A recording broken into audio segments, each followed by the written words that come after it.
سامعین کرام، اللہ کے نبی کریم صلی اللہ علیہ وسلم نے فرمایا کہ رمضان کے بعد سب سے افضل روزہ ماہ محرم کے روزے ہیں جو اللہ کا مہینہ ہے، اور فرض نماز کے بعد سب سے افضل نماز رات کی نماز ہے، یعنی تہجد کی نماز۔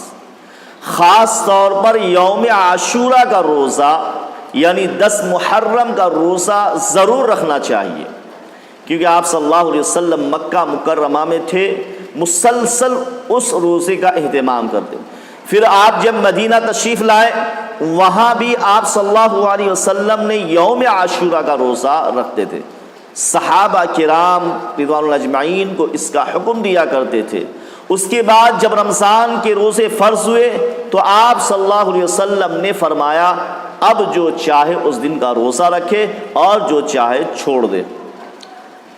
حضرت عبداللہ بن عباس رضی اللہ عنہما کہتے ہیں کہ رسول اللہ صلی اللہ علیہ وسلم جب مدینہ تشریف لائے تو آپ نے دیکھا کہ یہودی اس دن یوم عاشورہ کا 10 محرم کا روزہ رکھتے ہیں، تو آپ نے ان سے پوچھا کہ اس دن کا روزہ کیوں رکھتے ہو؟ انہوں نے کہا کہ یہ عظیم دن ہے، اس میں اللہ تبارک و تعالیٰ نے حضرت موسیٰ علیہ السلام کو ان کی قوم کو نجات دی تھی، فرعون اور ان کی قوم کو غرق کیا تھا۔ چنانچہ موسیٰ علیہ السلام نے اسی دن شکرانے کے طور پر روزہ رکھا، اس لیے ہم بھی شکرانے کے طور پر روزہ رکھتے ہیں۔ تو آپ صلی اللہ علیہ وسلم نے فرمایا کہ میں تمہاری بنسبت موسیٰ علیہ السلام کے زیادہ قریب ہوں۔ آپ صلی اللہ علیہ وسلم نے خود بھی اس دن کا روزہ رکھا اور صحابہ کو بھی حکم دیا کہ وہ روزہ رکھیں۔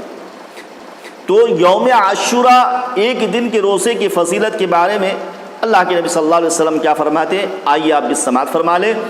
حضرت ابو قتادہ رضی اللہ عنہ کہتے ہیں کہ رسول اللہ صلی اللہ علیہ وسلم سے یوم عاشورہ کے متعلق پوچھا گیا، سوال کیا گیا، تو آپ صلی اللہ علیہ وسلم نے ارشاد فرمایا یکفر السنۃ الماضیہ، یعنی پچھلے 1 سال کے گناہوں کا کفارہ ہے۔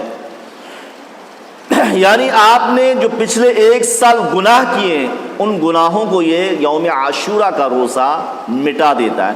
لیکن افسوس صد افسوس اس دور میں معیار تبدیل ہو گیا ہے، لوگوں نے اس دن کے حوالے سے کیا کیا بدعات کو ایجاد کر دیے ہیں۔ سنت بدعت بن گئی ہے اور بدعت کو سنت کے تصور کیا جانے لگا ہے۔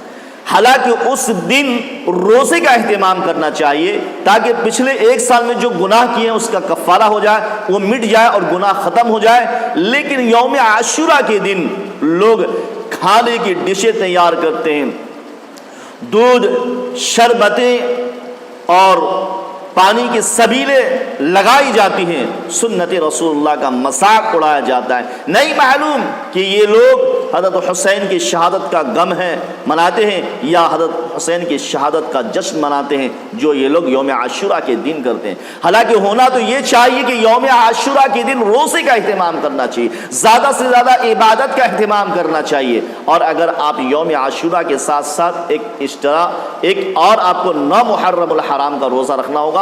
اللہ صلی اللہ علیہ وسلم نے فرمایا کہ میں آئندہ سال زندہ رہا تو میں 9 محرم کا بھی روزہ رکھوں گا، یعنی آپ اس کے آنے سے پہلے اس دنیا سے رخصت ہو گئے، آپ کی وفات ہو گئی، لہٰذا آپ 9 محرم الحرام اور 10 محرم الحرام یعنی 9 اور 10 محرم کا روزے کا اہتمام فرمائیں۔ اللہ تبارک و تعالیٰ سے دعا کرتے ہیں کہ اللہ رب العالمین ہم سب کو ان پر عمل کرنے کی توفیق عطا فرمائے، آمین۔